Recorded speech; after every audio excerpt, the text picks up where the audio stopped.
Hi అండి, అందరికీ నమస్తే. Happy father's day to all the fathers and dedicated to all the fathers. మన జీవితానికి మనమే హీరో. అవును, మనకి ఈరోజు అన్నీ ఉన్నాయి. చదువు ఉంది, డబ్బు ఉంది, పేరుంది, ఆస్తుంది, వాటి నుంచి వచ్చే ఆనందం కూడా ఉంది.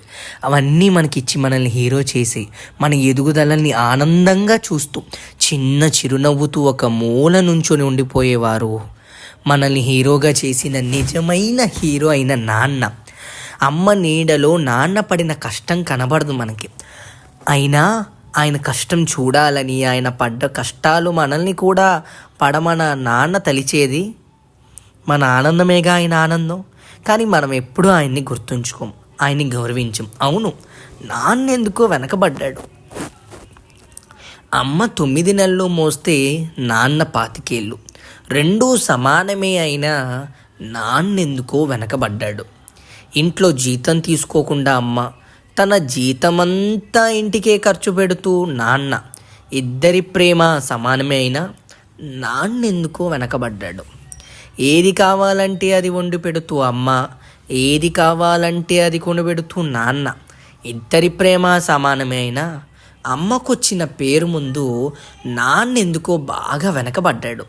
ఫోన్లోనూ అమ్మ పేరే, దెబ్బ తగిలినప్పుడు అమ్మ అని పిలవడమే, అవసరం వచ్చినప్పుడు తప్ప మిగతా అప్పుడు గుర్తురానందుకు నాన్నేమన్నా బాధపడ్డా? ఏమో, ఇద్దరూ సమానమే అయినా పిల్లల ప్రేమ పొందడంలో తరతరాలుగా నాన్నెందుకో బాగా వెనకబడ్డాడు. అమ్మకి మాకు బీరువా నిండా రంగురంగుల చీరలు, బట్టలు. నాన్న బట్టలకు దండెం కూడా నిండదు. తనని తాను పట్టించుకోవడం రాన్న నాన్న ఎందుకో మాకు కూడా పట్టనంతగా వెనకబడ్డాడు. అమ్మకి అన్నో కొన్నో బంగారు నగలు, నాన్న బంగారు అంచు ఉన్న పట్టుపంచి ఒకటే. కుటుంబం కోసం ఎంత చేసినా తగినంత గుర్తింపు తెచ్చుకోవడంలో నాన్న ఎందుకో వెనకబడ్డాడు. పిల్లల ఫీజులు ఖర్చులు ఉన్నాయని ఇప్పుడు ఈ పండగలకి చీర కొనొద్దాంది అమ్మ. ఇష్టమైన కూరని చెప్పి పిల్లలు మొత్తం తినేసి ఆ పూటకి పచ్చడి మెతుకులతోనే ఇష్టంగా తినే నాన్న. ఇద్దరి ప్రేమ ఒకటే అయినా అమ్మ కంటే నాన్న చాలా వెనకబడ్డాడు. వయసు మళ్ళాక అమ్మ అయితే ఇంట్లోకి పనికొస్తుందని, నాన్న అయితే ఎందుకు పనికిరాడని మేము తీర్మానం చేసుకున్నప్పుడు కూడా వెనకబడింది నాన్నే. నాన్న ఇలా వెనకబడిపోవడానికి కారణం ఆయన ఇలా అందరికీ వెన్నుముక్క కావడమే.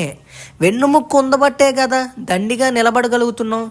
ఇదేనేమో బహుశా నాన్న వెనకపోవడానికి గల కారణం. నిజంగా నాన్న ప్రేమ అమోఘం. ఈ ప్రపంచంలో మన కోసం నిస్వార్థంగా జీతం తీసుకోకుండా పనిచేసేవాడు నాన్న.